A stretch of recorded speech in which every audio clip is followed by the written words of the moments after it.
Welcome back to Clean Titans. Today, we're shifting our focus to a profoundly important and often under-discussed aspect of the clean energy revolution, climate justice. We're absolutely thrilled to host Tania Roa, climate justice advocate, facilitator, and the co-founder of the Closing the Gap podcast.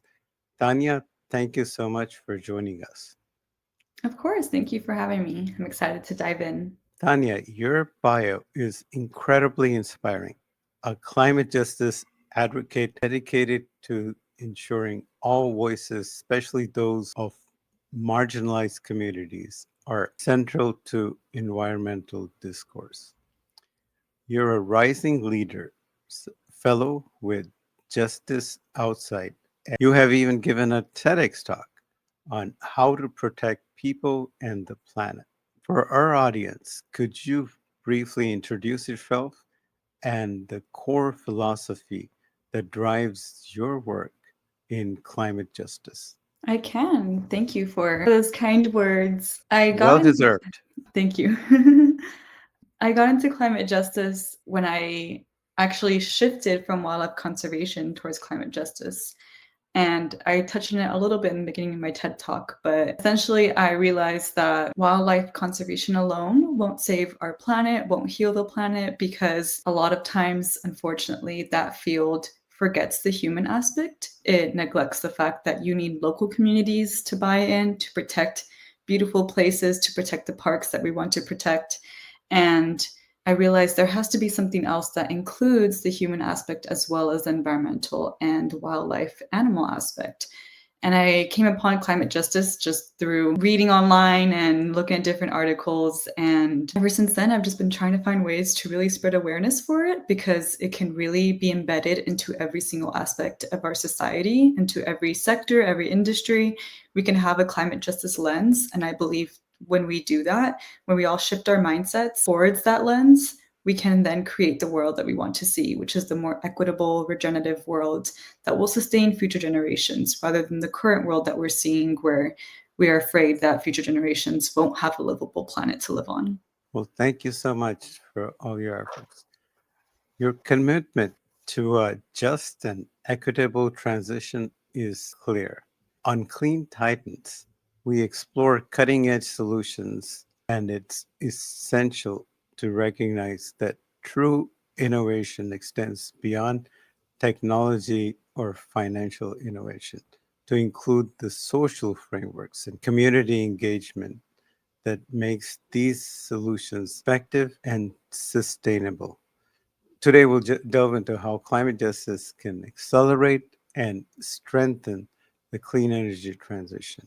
For many in the clean energy community, the term climate justice is gaining prominence, but might still be abstract.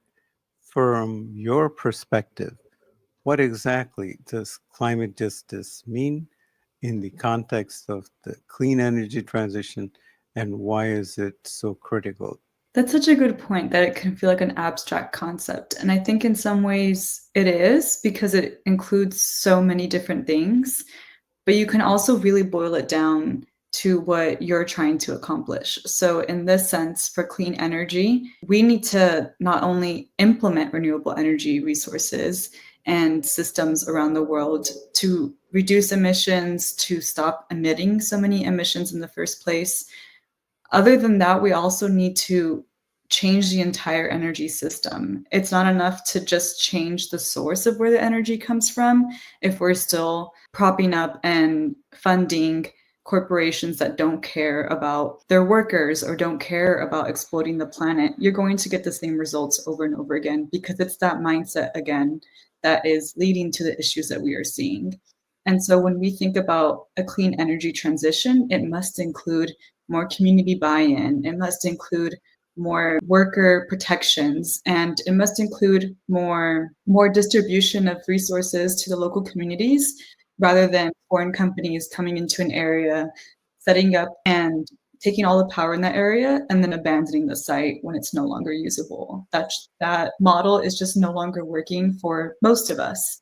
And so when we think of profit over people, and the opposite, which is climate justice, people over profit. That's what we mean. We mean bringing things back into community hands, making sure that the people in the area agree with whatever kind of solar panel plant or wind turbine plant you're trying to accomplish. And then from there, they can continue managing that site. And I think that leads to long term results for everyone.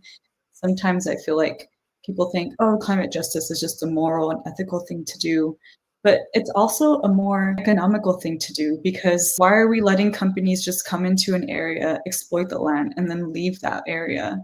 Then that area is no longer usable unless we build up a lot of campaigns and get a lot of funds to completely transform the area. Instead, let's make sure we are just taking care of the area in the first place. And the people in that area will then more likely be willing to participate, and they will do so for long term. So that's also why I feel like it's not just something that we want to do or we think is nice to do, it's necessary if we want a more sustainable economy. Could you give us an example of how a clean energy project that doesn't prioritize climate justice might inadvertently perpetuate harm, and conversely, one that does? Yeah, that's a great point. We can see the differences in the transition just by looking at some examples. So the first thing that comes to mind in a clean energy transition that doesn't include climate justice is solar panel fields that take down trees or take down a forest to put a bunch of solar panels. Well, we need forests desperately right now. And so to come in and say, "Oh, we're doing this in the name of climate justice, and we're taking away this forest," which is likely being used by a local community because we all need trees, we all need all the fruits, the shelter, the natural resources that a forest brings. So when we do that, we're actually hurting the local communities, and this includes animal communities as well, of course, who live in that forest. So that's not a great transition. While we're implementing solar panels, which is amazing, it's not necessarily the best way to do it. But a great way could be just adding solar panels to places that are already developed, like on top of parking garages, on top of roofs everywhere. So many places around us, in urban areas especially, already have the infrastructure for solar panels. We just need to implement them and add them on top of what's already built, rather than continuing to develop, because as we know, overdevelopment is part of the reason why we were in this crisis in the first place, because we're destroying ecosystems. So why don't we just implement solar panels where it's already developed? And in that way, you can actually have the energy right where you need it as well. If you're just creating a solar farm field far away from where the energy is needed, you then have to think about, how do I transfer that energy all the way into the city? And so again, you're increasing infrastructure, increasing development, and it's just not efficient. So instead, why don't we There's a put, lot of losses. yeah, exactly. It's just, it doesn't make sense again economically. And so we can just put, like right now, if I had a solar panel above my apartment complex roof, then that'd probably be way better for me, rather than having to pay for energy in this apartment complex that is coming from who knows where. And the biodiversity also. That's a very important aspect. We're losing it so fast. There are so many species going extinct. And if we clear cut forests, then more and more species habitats are gone. Oh, exactly. It's climate change and biodiversity loss go hand in hand. And I do think sometimes when it comes to energy, we focus on the emissions and the climate part. And so we just need to make sure that we remember the biodiversity aspect, like you mentioned, because you can't have a stable climate without biodiversity. It just helps keep our natural cycles, including the carbon and water cycle that cools our earth, together. You emphasize the need to include all voices, especially the BIPO and LGBTQ and other marginalized communities. What are the most effective strategies for ensuring these communities are not just consulted, but are actively involved in designing, implementing, and benefiting from these initiatives? Yeah, I personally do this because I feel like if we don't include as many voices as we can, we're not going to come up with the solutions that we need. If we stay listening to the same people, the same types of voices. And when I say types of voices, I mean the same gender, the same class, the same regional area. If we just keep focusing on one type of person and their entire group, and we neglect all these other groups, then we're just simply not going to get the solutions we need, because we need solutions everywhere all the time. It's, as we know, this is a huge crisis. So of course we need everyone involved. And on the other end, if you don't include everyone's voices, they're not going to want to be involved. There are plenty of people who don't feel welcome into the climate movement right now. And that's a problem. If we want to implement these solutions, we want these people to lobby for them. We want them to be involved, to volunteer, to donate, to do whatever they can in their industry with the resources that they have. And so if they don't feel welcome in the movement, we're losing them and potentially all that they can bring to the movement. And so there are many reasons. Again, not only is it nice or morally great to include everyone, it makes more sense for everyone, and it'll lead again to those longer term results that we want.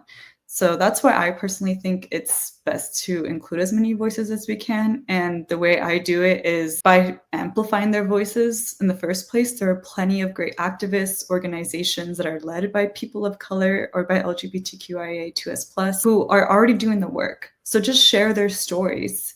They're trying to break through the noise, and it's really hard when a lot of the mainstream media isn't just picking up on their stories. And that's one reason why my friend and I started Closing the Gap podcast, because we believe on sharing those stories that are not going to be, or likely not going to be, in mainstream media. So that's one way I like to do it, amplifying stories that are already being made and shared, and then also finding ways to contribute. If they have a call to action, see how you can help, see what skills or talents you have that you can contribute. And it's all about collaboration. All of these organizations that are people of color led likely have less resources than the larger nonprofits that are historically white male led. It's just unfortunately how the world works. And in the sense, it's great because that means they want people and they want more support. So if you can show them how you can support, they'll likely just take you up on it and say, yes, we need all the support we need. And that's how we work all better together as well. What tangible benefits do clean energy projects gain when they genuinely center community voices and needs? I've been hearing about energy systems that are community led that have been seeing great results when people set up a energy system in their area that they are democratically deciding on, and they feel like they have representation. If, let's say, it's the city committee that's deciding on it, they feel like they can at least share their voice somehow, either through town halls or through written letters.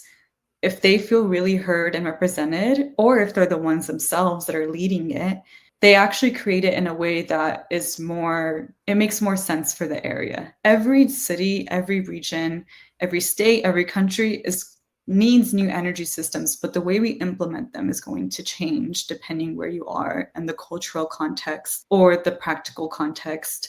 There are certain cities that, for example, where I grew up in California, we have earthquakes. And so that's one consideration we have to consider when implementing new infrastructure. Whereas where I am now in Austin, Texas, we don't necessarily worry about earthquakes, but we may worry about other natural disasters more. And so taking small things like that into consideration won't get done if you don't get community buy-in. And so it's, again, just logistically, it makes more sense when you have the people in the area that know how things work and also know their culture.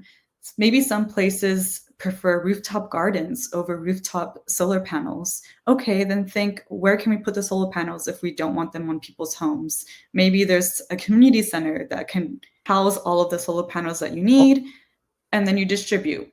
Just an Or idea. vertical solar panels. You can have vertical There solar you panels go. on top of green roofs or Yes. around green roofs or within green roofs. Exactly. Those are the kind of ideas that you don't hear if you don't ask, right?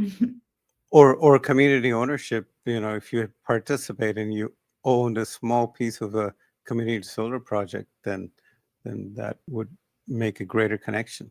Exactly. I've been seeing that be implemented more on the smaller scale. And that's great. I think we need to implement them locally. And then, of course, that can inspire other people, other communities, and other places to do the same.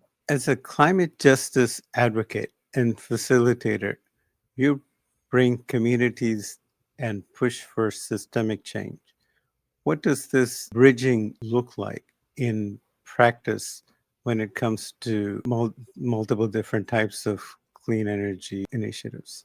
Well, I see system change as connecting the dots. So a lot of what I do is that I try to show people that if you care about animals, then you should care about energy, like we talked about because of the biodiversity loss.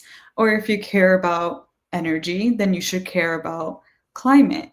And so there's always going to be a link between something else because climate change is enveloping everything that we touch. It is just overwhelming and it embeds into everything that we do.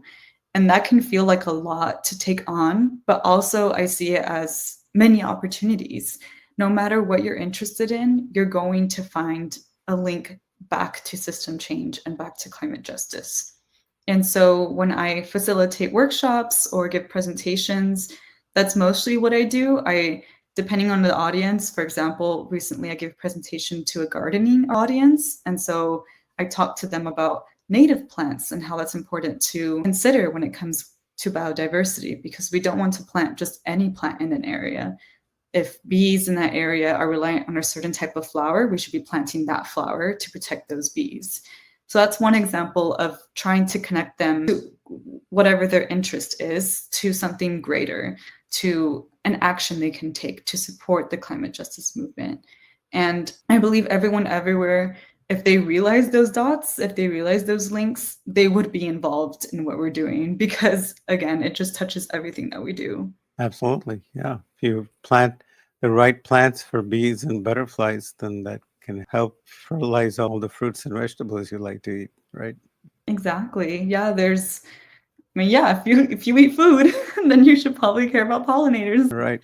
As well as a little more plant based diet that can help a lot in the whole climate change system Oh, challenge. definitely. What are some of the biggest barriers you encounter when trying to bring diverse groups to the table, and how do you overcome them? I think the biggest barrier is bringing people together who have different perspectives on what climate is, what climate change is, and what climate justice is, and then getting them to see that there's a commonality between everything that they bring. And so, what I mean by that is we all come with our different misconceptions. We've all heard something differently about climate because it is just everywhere. And if you're only looking at mainstream news or what celebrities say, for example, it might be more of a washed down version of climate justice, only because the message isn't always getting translated well from what I see.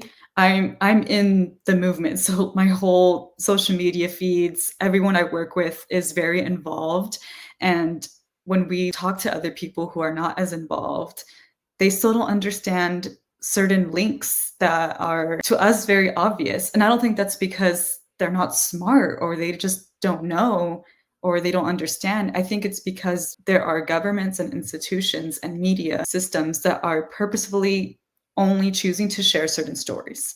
And so when we have that issue of people who are trying to come into the climate justice movement, but coming from that lens of only they've heard what maybe bigger organizations or institutions have said, it's a little tricky to try to get them to come down to, no, but this is what's happening at the grassroots level. This is what local people are doing. The solutions are already being implemented.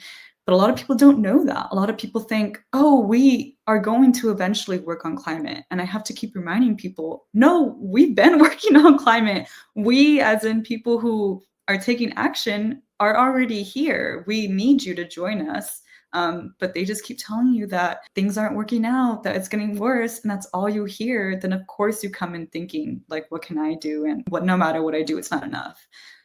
Of course, us who are actively working on this every single day know it's different. So trying to get them to see that, I think, is one of the biggest barriers.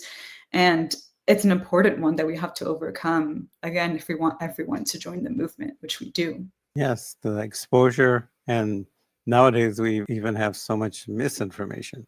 It's hard for the good information to get through that barrage of misinformation. Exactly. It's very frustrating, but we keep working at it.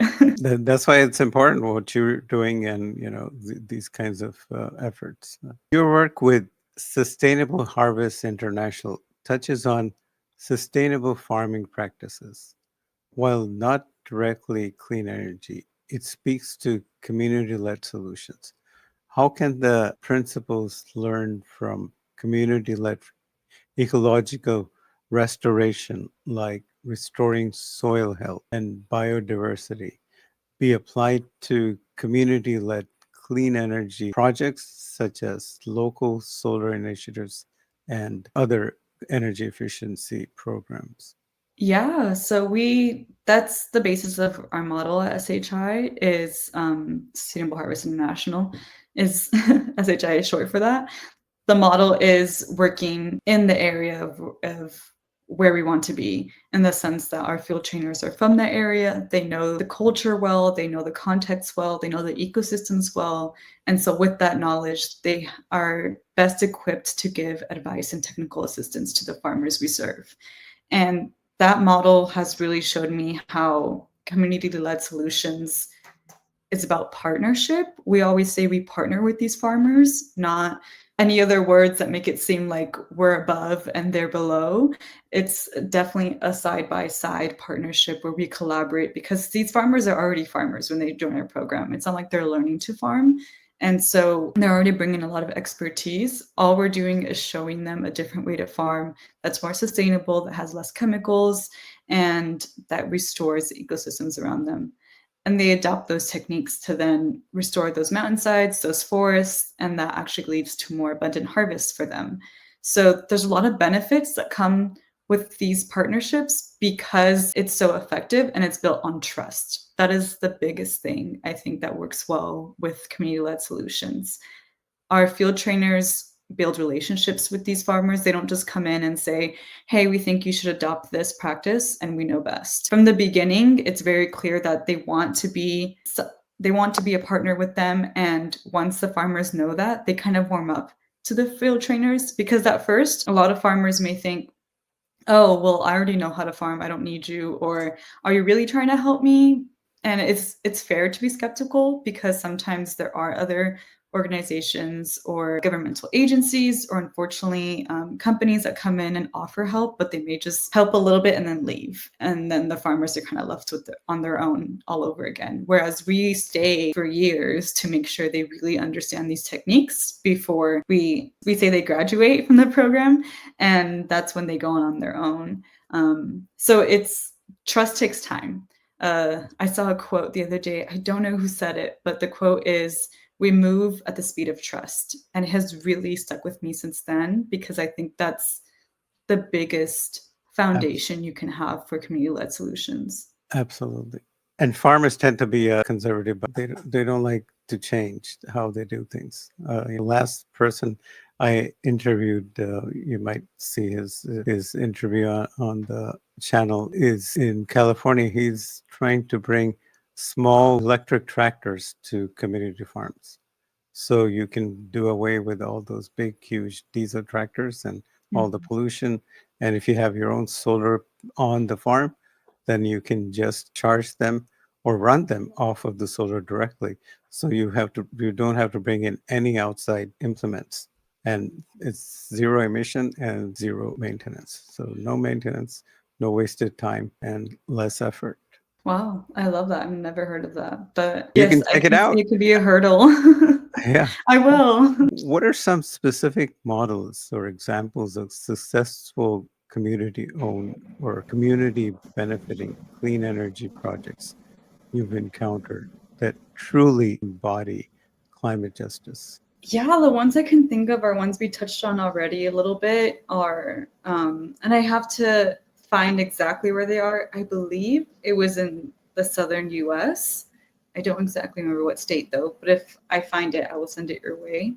And from what I've seen from those is kind of what we touched on, that the community comes together to decide on where they want the clean energy plant or center to be, and from there, how will it get distributed to everybody? And so it really is from the beginning understood from everyone what's going to happen. I think the issue with the energy systems we have now is companies can come into an area and set up a whole plan with the government, and the local community doesn't realize it's happening until they're already constructing the site. And that's an issue because then, of course, it's a lot of confusion for the local people. What is happening? They have to go find out somehow. And it shouldn't be that way. They should know what's happening in their area from the beginning, and they should have a lot of say in it. So those models are, I do think they're growing. I don't think they're growing fast enough, or else probably we wouldn't be having these types of conversations. But they are growing and people are implementing them. It would just take a huge shift out of the hands of the large corporations. And I think that's why it's not growing as fast as we want, because of course those large corporations don't necessarily want to give up all their power, for lack of a better way. But it doesn't have to be that way. It doesn't have to be about one company losing power and others power or money or customers and others taking over. It's just shifting. It's shifting the way that we set up things and govern things rather than keeping the status quo. You recently completed the Citizens Climate Lobby Climate Advocacy Certificate Program. Learning to engage policymakers and media.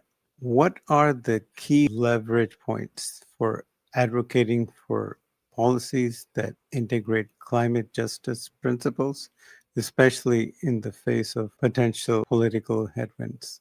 Yeah, so that was a great experience lobbying right here in Austin, Texas, at the capital of Texas. And the whole day we were meeting with senators, representatives, state representatives, and we were discussing some bills that we want to get passed, or we hope get passed, and others that we hope they will just let pass away and not pass. And that is because there are some bills right now that are still trying to impede on clean energy transition. For example, there was one that would require clean energy companies to somehow support fossil fuel companies. And it's just weird bills that are clearly there because fossil fuel companies are again scared of losing all the power, and they refuse to transition to clean energy. Here in Texas, there is a lot of land that can be used for solar panels and wind turbines. But another bill that was being proposed is by a billionaire near Houston, Texas, who doesn't like to look at wind turbines. And so he was trying to pass a bill to diminish wind turbines. And so it's kind of bills like that don't help the clean energy transition. And unfortunately, they are proposed. In this case, a lot of them were proposed by rich, wealthy people who just refuse to support this transition. And so we were making sure that the representatives knew about those bills and would then advocate to not pass them. And they would instead advocate to pass the bills that were actively trying to increase clean energy in the state. And we were leading the arguments from an economic standpoint. And so we were letting them know, hey, a lot of Texans, are proud of the state and how they are at the cutting edge of innovation and how the state could be more self-sustaining if we had more clean energy. And a lot of ranches, a lot of people in the area are already leaning towards that. They want this to be increased. And so what the bills essentially are just letting them do that, instead of creating barriers to not let them do that. So that's what we were advocating against and for. And it was really beneficial. I recommend everyone to either work with Citizens Climate Lobby or any other type of organization like that lobbies for policies, because it opened my eyes to the power of, especially when we think of local, in the sense state policies, because regardless of what happens at the federal level, if Texas, for example, decides to pass the bills that we were advocating against, that would be a huge loss for clean energy transition for people everywhere. Because even though it's just happening here in Texas, if this state shows that it will willingly transition to clean energy, that shows other states, hey, we should do the same. And so what happens locally really matters in a global sense as well. So yeah, definitely recommend lobbying for policy. We really need that. And it was, again, just a great experience seeing how anyone can talk to your representative, set up a meeting, go talk to them. They work for you. And so why shouldn't you go and have your voice heard? Could you share an example of a policy outcome you believe was directly impacted by climate justice advocacy and how the clean energy community can replicate such success? There are actually a lot I can think of. One I can think of is, well, unfortunately, it's not a policy victory, but it was an awareness victory. It was maybe 2 years ago when the Arctic National Refuge was being propped up for sale. And I believe it's probably going to happen again, actually, because of the current administration, the Trump administration. But at that time, what happened was it went viral on TikTok. And so a lot of people took action and were advocating to protect the Arctic National Refuge. I believe the policy outcome that they wanted didn't actually work out, but the fact that it went viral was very surprising in a good way for a lot of activists, because it's not easy to go viral when you're not talking about something as entertaining or as fun as other things that are happening in the social media world. So that is one victory that I will say, that even if you don't get the exact outcome that you want, just by spreading awareness, you can still create some kind of change that will then lead to the outcome that you want, or a better one down the line. And the other example for the policy that I'll mention is what we just discussed, Citizens Climate Lobby. I do think it made a difference showing up and talking to our leaders. There were a few that didn't even know about some of the bills that we discussed. And so while we were meeting with the staff, not with the representatives directly, they said, I'll make sure my boss knows, your representative knows about this bill. And so just making sometimes your representatives aware of what you care about can work, because they don't always know what's happening in every sector. Sometimes some representatives were telling us, oh, well, I'm focused on criminal justice. Oh, well, I'm focused on this. But again, it all connects. And so the fact that we were there and telling them what we cared about, I think it did influence what they did later that day, or what they're going to do the rest of this session. You manage digital campaigns and create spaces for powerful storytelling. How crucial is storytelling in mobilizing support for climate justice centered clean energy initiatives? What makes a story particularly impactful in this space, and how do you leverage digital platforms effectively? I probably should have saved the viral talk story for this question, but that is, again, one way that you can really spread awareness is by using free platforms like social media. It doesn't have to be something that you have to pay for or even be an expert at. I wouldn't call myself at all an influencer or an expert at social media, but I have been creating videos and creating posts, spreading awareness for the past 4 or 5 years. And I have gotten a lot of feedback since then. People who have told me that they took an action because of one of my posts. And that is just the one person that told me that they took an action. Let's just say there's maybe 3 or 5 other people that didn't tell me that they did it, but they still did it. Or That more. is a lot more that would have been, or more, maybe. I'm Could trying to be be humble. hundreds or thousands who saw it and didn't say anything or didn't, even like your post. Exactly. That's a good point. Even like you just don't know. Once you put something out there, it can reach anybody, and that's the power of digital campaigns.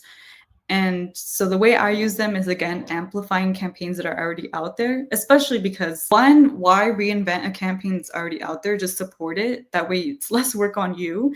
You just take the action and share it. And then you get more numbers into that one campaign. If I do create my own campaigns, it's because I probably haven't seen that campaign yet, and I haven't seen any organizations or individuals leading it. And I feel like it's important. So I just create my own. But I think there are a lot of campaigns out there that probably resonate with you that you can just pick up on and get involved in. And that's probably the easiest way. And the more numbers, again, that campaigns have, the better.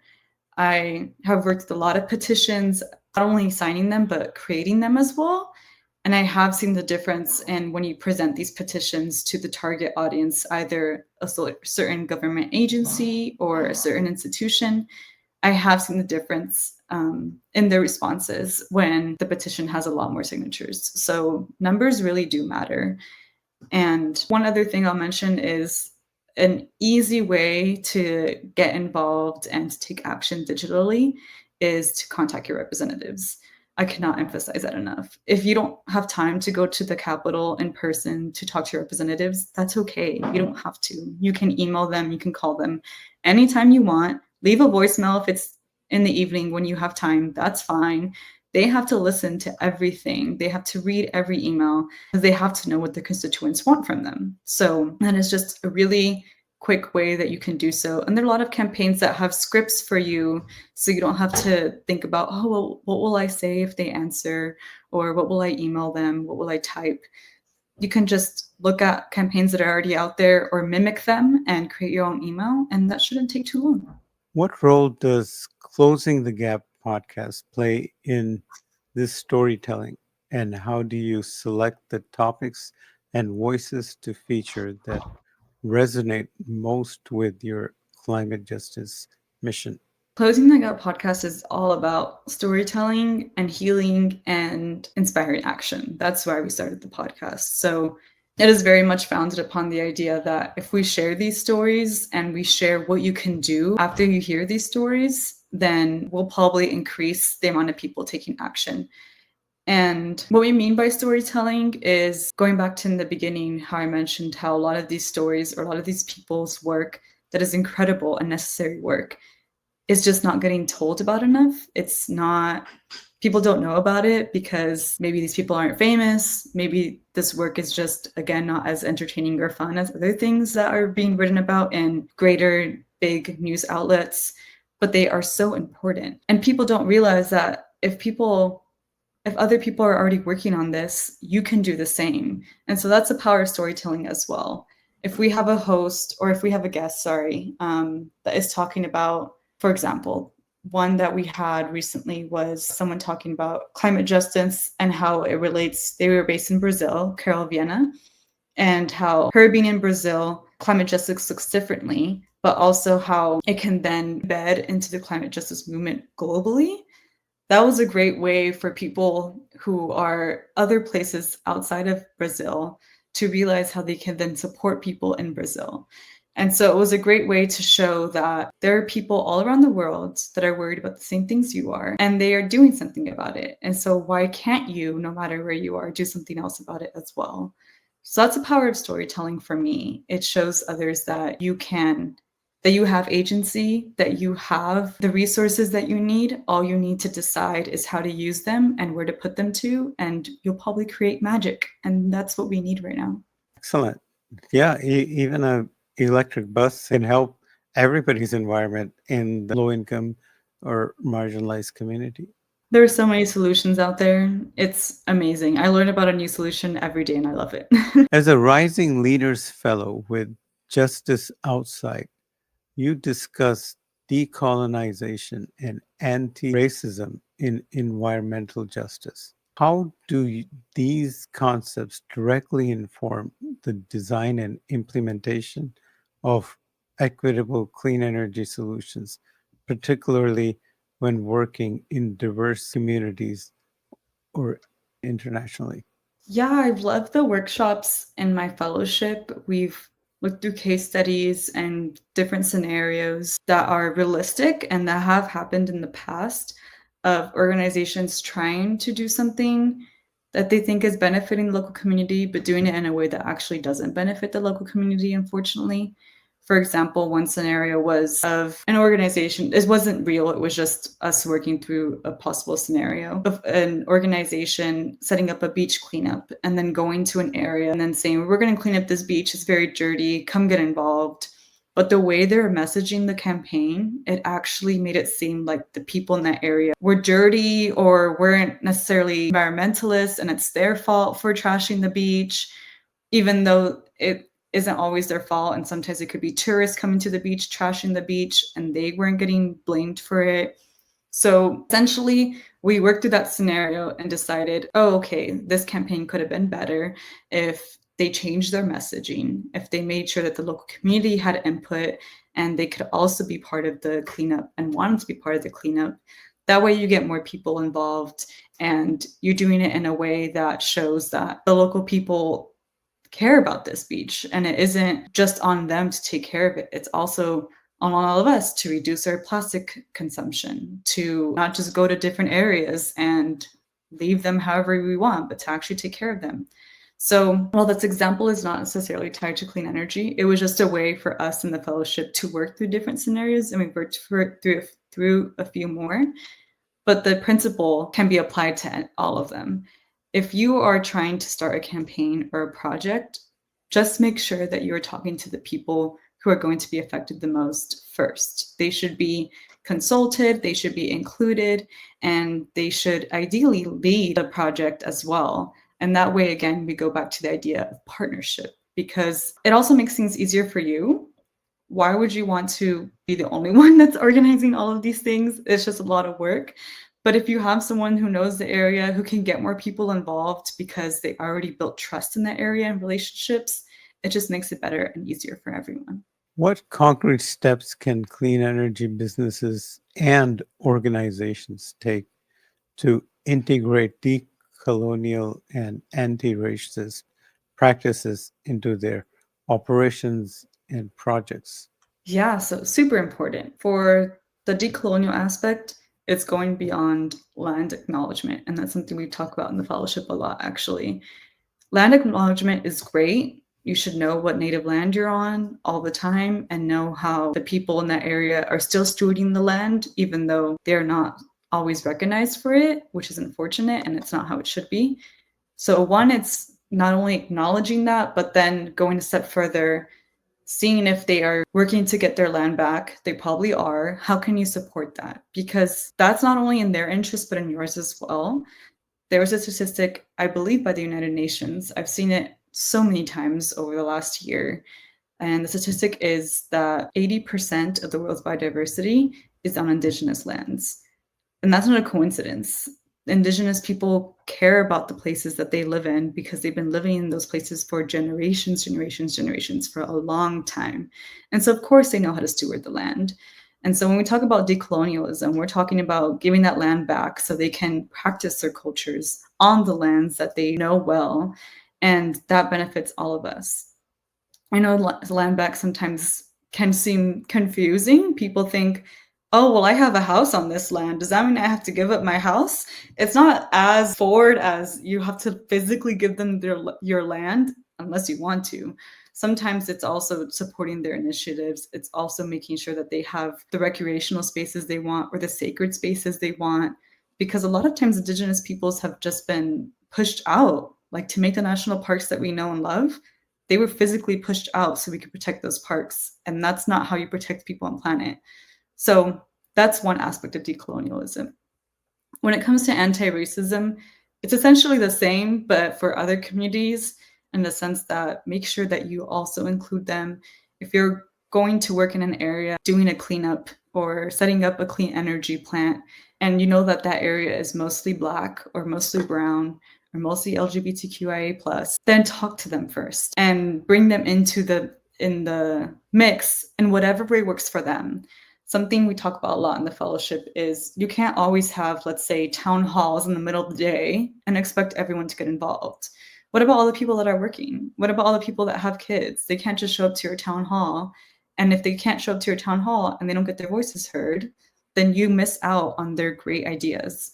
And so you have to have multiple ways to get to the communities that you want to reach. You can have that town hall still, but then you should have other ways, such as a survey, an online survey, or physical letters they could send in the mail. Just thinking there are different ways that people can be reached and making sure you do as many as possible to not only reach the different communities, but also different abilities. For example, some people may not be able to talk at a town hall if they physically can't, but they may be able to write a great letter to you. And so giving them that option also makes sure that you are touching on all those different communities and their abilities and getting their voices heard as much as possible. Your podcast is titled Closing the Gap. What are the most significant gaps you are currently seeing in the climate justice and clean energy transition space that need to be addressed urgently? Is it funding, access, education, or something else? I would say funding is one I've been seeing a lot. of people talking about lately, especially now that a lot of programs have been cut from federal funding. Funding is so important because if we are talking about supporting nonprofits who rely on funding, or we're talking about supporting activists or creatives or storytellers who don't necessarily have the kind of job, like 9 to 5 job that we expect them to have, but they're still doing important work. Well, they need to do that work and also be able to pay their bills to sustain themselves. So it's tricky because I've seen a lot of activists talk about how they want to become a full-time activist, but they just can't financially do so because their activism isn't seen as a job in this Western capitalist society. And so when we talk about funding, being able to fund an individual or an organization can make all the difference between whether that work gets done or not. And of course, those are the kind of things that we want to be funding. Whereas a lot of the money right now is going to either very popular, huge environmental organizations that are great, but maybe they're not promoting the different solutions that we want to see now. For example, ones that are huge and have been here for a while may be perpetuating certain ideologies that they started when they were formed 100 years ago that we just don't, the new generations just don't resonate with anymore. And we want to fund more grassroots, more locally led solutions and organizations. But those aren't getting the funding as much, either because they don't have a great, robust development team like the larger organizations, or they just don't have the connections that those organizations have. And so that lack of funding can really, unfortunately, can also cause startups and clean energy startups to close down. So the more that you can support the smaller organizations that are doing the work but don't necessarily have the many resources that others do, I think the more work will get done and we'll see hopefully more results. Yeah, I'm trying to get some green banks and green funds and green credit unions to interview. That's a great idea. What specific strategies do you believe are most effective in bridging these identified gaps, particularly for communities historically excluded from the climate conversations? I know one way that seems to be working, I haven't personally taken part in it myself, but it seems to be working for others, is going to the large conferences such as COPs, the Conference of Parties by the United Nations, or other conferences. There's one that's going to be in New York City called the Fifth Sustainability Week that is focused on energy. And I believe it's annual. Yes, I believe this is the 5th annual. So conferences like that, they attract a lot of big names that have a lot of money or have connections to a lot of money. It can be tricky to get into those conferences, unfortunately, and there's a lot of barriers. So that is one way that we can get to those places that we need to get and get to those spaces to meet those people. But we do need to make it easier for people with less resources to first attend. So again, that's why I haven't personally taken in part in it myself, because there are so many hurdles to attend. But I do see that it does work for other people who attend. Another strategy I would say is honestly just networking. I guess that's kind of the same idea with the conferences, but the way I network is going to events near me that are either low cost or free. And usually you meet a lot of people who care about the same things. The connections that they have can be great connections for you as well. And even networking online. Once you set up your, and this has worked for me, once you set up your LinkedIn, your Instagram, whatever platform you're using that shows all the work that you're doing, you're bound to find the people that are also doing something similar and will then want to work with you. So that's what I've been doing, because for me, it's the most cost effective. And I think it's easier to manage than trying to find all these different conferences and try to see when I can attend. But whatever works for you, especially if you prefer digital versus in-person networking, it can be very effective as well. Your work often connects social justice, the environment, and wildlife. How can the clean energy transition be designed to not just reduce emissions, but also contribute to the broader ecological healing and address biodiversity loss, especially in ways that benefit frontline communities? I already touched on the systemic change that comes with energy, and And we've been saying transition. I don't think I've used the term just transition yet, and that is an important term that I've seen, where it's not just transitioning to a new energy source, it's the just part that makes sure we're including justice in that. We're including the workers, again, the people, the nearby ecosystem as well. And so that's a term that I'd recommend people look into if you haven't yet. And apart from that, I'd say on an individual level, it's about individual change as well. If your energy source is coming from a clean energy source or renewable energy source, that's great. But if you're still over consuming that energy and you're still using it for a lot of different ways that maybe you shouldn't be, because you're just like, oh, this is now renewable, I can use as much as I want, leave my lights on, leave everything plugged in. I don't think that's the way to go either. Like, I think we should also be conscious of the fact that no matter what energy sources we're using, we are still trying to make sure that we are distributing all of that to everybody. It's not for us to be greedy or hog. And that's what overconsumption, overdevelopment is about, right? Like, just using all these resources for me. That's where all the greed comes from in capitalism. But if we're talking about redistributing resources, then it's about being conscious of, I'm not the only one that relies on this source. So I'm going to make sure I take care of it. I only need to use what I need. And from there, I can make sure that everyone else also enjoys it. And it's not to say that you need to also be rationing or make it seem like, like we're in tough times, we need to always be rationing. I don't think that way either. The earth is very abundant if we take care of her, but we have to take care of her first to see that abundance. And efficiency is the best way to help the climate and the transition. There you go. Is the cheapest and the best thing you can do. Definitely. You recently posted about helping insect and planting native species. How can the principles of ecological restoration at a micro level inform large-scale clean energy development to ensure it's truly regenerative? I love that you brought up that post. I reposted someone who was talking about the insect apocalypse, I think they're calling it. And essentially, we're just losing a lot of insects at a very terrifying rate. As we mentioned already, insects are pollinators. Insects are very important to our ecosystems. Without insects, we also break the entire food chain. So even if you don't like insects, if you like mammals, the mammals probably rely on those insects for a food source, or they rely on other animals that eat those insects that are then their food source. It's all a cycle. It's all part of the way an ecosystem balances and functions. And so the fact that we're losing all these insects at a very alarming rate is something that we should all be talking about. So I reposted that person's post, and I just shared ways that people can help insects. Simple ways, like instead of killing the spider that gets into your house, trap him in a container and let him outside and he'll be on his way. And planting native plants. So with that context, while you can do things where you are, that individual action, it should be part of collective action.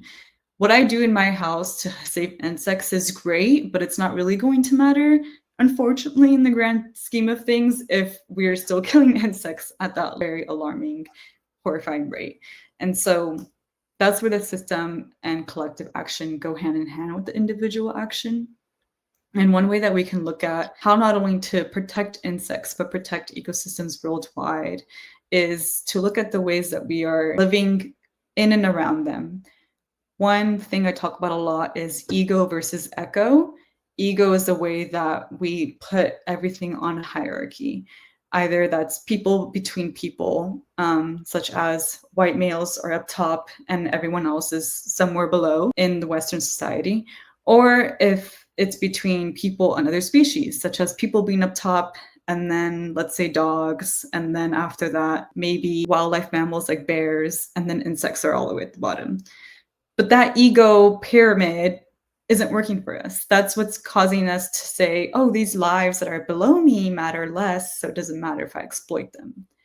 Whereas if we see the eco model, which is seen as a circle, if you look up ego versus echo on Google, I think you should be able to find a diagram that's basically that, the pyramid versus the circle.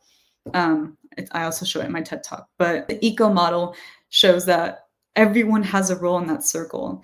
It doesn't matter if the person is here or here in the circle, because no matter what, it's going to all come back to you. No matter what you put out into the earth, it comes back to you. And so in that model, you care about what you put out into the earth. You care about whether you poison or not the earth, because you don't want it to come back to you. And so the same way that you don't want it to come back to you, you also realize that every other species in that cycle matters.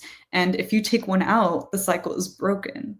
And so just seeing those mindset shifts and the way that we do anything really, and the way that we build or the way that we interact with the world, we can go from a mindset of ego to one of echo. And that also is what I like to call coexistence. Yeah, I can attest to that. 30 years ago, driving in the summer, your windshield would be full of bugs, which is not a good thing. But nowadays, you hardly see any bugs on the windshield, which is very alarming. I have heard of that actually from people who said the same thing. So, I mean, yeah, unfortunately, you don't want those insects in your windshield at all, but we kind of do miss them because it meant there were insects around. Right. You're deeply involved in supporting undergraduates and young entrepreneurs in sustainability education through previous roles and current advocacy. How critical is engaging the next generation in leading this transformative systemic change in clean energy, and what advice do you offer them? This reminds me of a workshop I did at Garrison School District in upstate New York, about an hour or two above the city, and when I was living there at the time. And it was beautiful to see how kids, I believe they were between the ages of 10 and 12 years old, can get really engaged and really into the topics that we were discussing if you just give them something to work with. So what I did with that workshop is have them draw what they believe coexistence looks like. And I got very different drawings from every person, but they all were valid. They all met the criteria, because coexistence can look very different depending where you are or um, what kind of interactions you have with the other species around you and people around you. So, for example, one girl drew how she was holding her phone while taking a picture of a flower. And she said, "Oh, this is coexistence to me, because instead of ripping out the flower from its home and taking it home with me, and then eventually the flower dying, I can just take a photo. And that way I protect the flower, but I still get a memory from that flower." Whereas someone else just drew all these animals and said, coexistence to me is all of these living in harmony. So it was just beautiful to see how young people can get very excited about what we're doing about climate justice if you show them that it applies to their everyday lives. And that is powerful to instill in them as early as possible, because these are our future leaders, and not even only future, but these are leaders of today. Kids at any age can be leaders. I know of people who have kids that are already leading marches or who are already activists and famous online. I actually follow quite a few myself that I'm like, I'm impressed. You have better public speaking skills than me. You are doing great, and they inspire me. It really doesn't matter your age, but you do need to have that person that is older than you show you the ropes and show you the importance of these issues, so that you can then be inspired to take action in the first place. And so that's why it's so important to engage youth, because they will come up with brilliant ideas and brilliant solutions, but they won't know if they even need the solutions if they don't know the problems in the first place. Beyond formal education, what are the most powerful ways to empower young people to become active agents of change in their communities regarding climate justice and clean energy? They really just need to be shown that they have agency, I think. I think the younger generations, with the help of technology, they are seeing that people at any age can take action digitally. And while that isn't the only type of action, we do need the in-person action still. It is very powerful. And so I do enjoy seeing how young people are inspiring each other and how they're starting really their own movements in different places all around the world. And while I've seen more focus on climate justice, I do think it all comes together. And so when they are spreading awareness for climate justice, they're also spreading awareness for clean energy transition because that is part of climate justice. They're also spreading awareness for wildlife conservation. They're also spreading awareness for more sustainable practices in businesses. Everything is going to be part of climate justice, but that only again is going to be seen if youth feel like they matter, like they feel like they can even have a say. I know sometimes people, when they're younger, think, oh, I'm told that I don't know enough yet. I can't speak up yet. But that's not true. As long as I know one thing, they can then come up with other ideas and they're all welcome. I know some people who say that every story, every book that's written needs to be about climate change or have aspects of climate change included in whatever topic you're discussing. Yeah, totally agree. It's going to become even more and more important as time goes on and the consequences become more relevant and more immediate for people. Oh, yes. How do you define and measure success when it comes to integrating climate justice into clean energy projects? What metrics should investors or project developers be looking at beyond traditional economic or environmental indicators? Well, if you're reducing emissions, of course, that's amazing. That's what we're trying to do. But if that's all that you're doing, it probably won't be enough because sadly, a lot of the harm has already been done. It's not only about stopping those emissions, it's about reversing the damage as well. And so measuring success can mean both of those. Are you reducing emissions and are you also promoting the restoration of the area that you are in? And that can mean either bringing back the plants in the area that then will bring back the animals, or seeing what other ways you can, if you're in an urban area, seeing what other ways you can restore that area with the people in mind. It may not seem as easy to bring back an entire forest per se in an urban area, but you can still do small things that will still lead to that restoration. Those are the two ways that the two categories I would say. And how are you measuring those, of course, matters as well. If you're measuring restoration, it's not only measuring, are you only bringing back plants? It's also, are you bringing back the kind of plants that this area needs? And is that then leading to more life in the area? Because if you're bringing back the plants that area needs, then you should be seeing birds, insects, other types of animals come by those plants. If those are the kind of plants that probably don't survive well in that area, if they're not native, or if they just don't work well in that soil, then you probably won't be seeing those other forms of life. And so that's not necessarily a great form of restoration. So it's all those smaller indicators as well that can show you if it was successful. Are there any frameworks or tools that organizations can use to assess their climate justice impact effectively? Ooh, yes. So in my fellowship, Rising Fellows, Justice Outside, there are a few that we discuss. And one way you can measure impact is by talking to the people around you through surveys or through focus groups, see their testimonials. That's more of the qualitative data. That is still just as important. The quantitative data is going to be more specific based on what you're working with and what you're implementing. So those qualitative pieces can go hand in hand with that. And once you evaluate it, it's important to see where you go from there. I think that's a great part of evaluation. We've talked about how when you set up a program or a project, if you evaluate it, how do you then go from there to the evolution of that program and project to make sure you're then learning and growing and making it bigger and better? So those are two ways that I would say that might be beneficial, surveys and focus groups. And making sure that you choose your indicators right.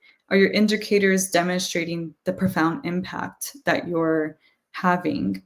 For example, if you're only talking about trees planted, that may not show if you're actually restoring an area, if you're restoring that whole ecosystem, because trees planted can mean a lot of things. Are you planting a monoculture of trees, just one tree of the same species over and over again? That's not necessarily ecosystem restoration, unfortunately, because ecosystems love diversity. So that's another small indicator as well, for example, that you could use when you're thinking about restoring a forest. Now let's turn to overcoming anxiety and maintaining optimism. The work in climate justice can be emotionally demanding.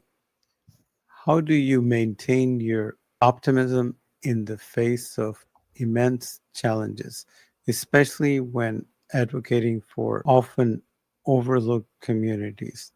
What practices or philosophies sustain your dedication? There are three things that come to mind. One is listening to my body, my needs. If I need to just shut things off, if I need to step away from my phone, from my computer, from all the news, and just have a day to myself, I will do that. If I need to go by myself to go walk at a local park, just admire the protected places we have, I will do that. And so that's one way that I ground myself. And I see it also as a way of reminding myself that this is what I'm here for. If I just go for a swim in a lake or if I go for a walk in the woods, it's a great way to remind myself, okay, it's not always doom and gloom. There are beautiful places out there. I just need to go out and take the time to appreciate them. So that's one way. Another way is getting involved with community. I recently hosted two events here for ATX Climate Week, and one was a lake cleanup, and the other one was earth healing yoga with a local food forest here, Festival Beach Food Forest. And it was beautiful to see so many people come out to volunteer to clean up the lake and then to get connected to the earth and their body at the same time with outside yoga. And so things like that just remind me, oh, a lot of people do care about the things that I care about. I just need to create those spaces sometimes to get everyone together and get people talking. I met so many people at those events that I'm connected with now. So it's just so exciting to meet new people and learn from them. So those are two ways. The last way I would say is making sure you're keeping up with the good news. Like we've mentioned, the good news is not talked about enough. You just have to follow the outlets that are sharing those news. Yes Magazine is a great one. Grist is another great one. They are talking about the solutions. If you want to keep up with that kind of news, then follow organizations like that and magazines and outlets like that, and you'll probably be inspired. What message of hope or practical resilience would you share with our audience who might be feeling overwhelmed by the climate crisis? The climate crisis is very huge, but it can also be attributed to you where you are. So while it is affecting all of us at once, when you think about how it affects you and your community, it can really help you focus your efforts to what's happening right in front of you. And that's the beauty of working on climate solutions, that you, no matter what your skills are or your talents are, if you're a graphic designer, if you love policy, if you love energy, technology, if you love the outdoors, no matter what your interests are, there is a place for you. And that is because there is just so much to be done. And so while that part is overwhelming, it also opens up so many opportunities that then lead to hope. The hope comes from, for me, taking that action and being part of it. When I first learned about all the wildlife extinctions and the severity of climate injustices, how people were dealing with pollution every day, how it was killing them, of course it's devastating. Of course that news is going to make you just want to curl up in a ball and say, I hate this world. But when I started getting involved and meeting people, like I just talked about at events, going out of my way to connect with them, collaborate with them, that is when I started to feel hope. And that is what keeps me feeling hope, because you realize there are so many brilliant, intelligent, and just incredible people that are already doing the work, that are really committed to climate justice. And it's fun to be around them. It doesn't feel like work. It just feels like something that we all really care about and we're passionate about. And so we want to work on this. But it doesn't feel like, oh, here we go again. I have to talk about this again. It feels like something we genuinely want to do. And that's where the hope is, because you need to find joy. Joy is resistance. You need to find joy in everything that you do, and that'll keep you going for the long term. We're going through the sixth mass extinction, and it's not good for all the other species on the planet. Yeah, it's horrible. But there are definitely a lot of people working on it. So I'm just glad to see that Whenever I hear about a species getting reintroduced or rewilded or preserved somehow, either through some breeding program, it's great to see that. At least there's some hope. Yeah, and with this advanced DNA technology, maybe we can even bring back some extinct species if we can create a bank of all their genetic information before they go extinct, right? Technology can definitely help. It's going to be interesting how it continues to evolve and see how it can continue helping. We just got to keep an eye on it. Tania, as a clean titan who champions justice and equity, what is the single most important message you want to convey to the entrepreneurs, scientists, and investors in our audience who are driving the green energy revolution? What action, big or small, can they take starting today to truly embed climate justice into their work? I would say adopt that climate justice lens. Try to implement it in everything that you do. We need what you're doing. It's very important, but it's not going to lead to long-term results if we don't have that climate justice lens. And that's only because we need people to be on board with what you're doing. And one person I can think of that might be a great resource is Jocelyn Lungden, who works on the intersections of climate and technology. She's based in the UK, and she just came out with a book. I believe it's called The Nature Connection, but her Instagram is at Climate in Color, CLOUR. And she can be a great resource for people who are working on energy because she has that technology focus on climate justice. I'm sure there are others as well. So just see what they're doing, see how you can maybe support them, work with them. And again, the more we do that, the more we collaborate, the bigger and better things will be. Tanya, this conversation has been incredibly illuminating and deeply important. Your insights into the critical role of climate justice in a truly equitable and effective clean energy transition are invaluable. Thank you for sharing your passion, expertise, and wisdom with the Clean Titans community. It's truly been an honor. Thank you. For our viewers, thank you for tuning into Clean Titans. If you found this interview as impactful as we did, please like this video, share it with someone who needs to hear this message, and don't forget to subscribe to Clean Titans for more exclusive interviews with the mind shaping our sustainable future. See you next time.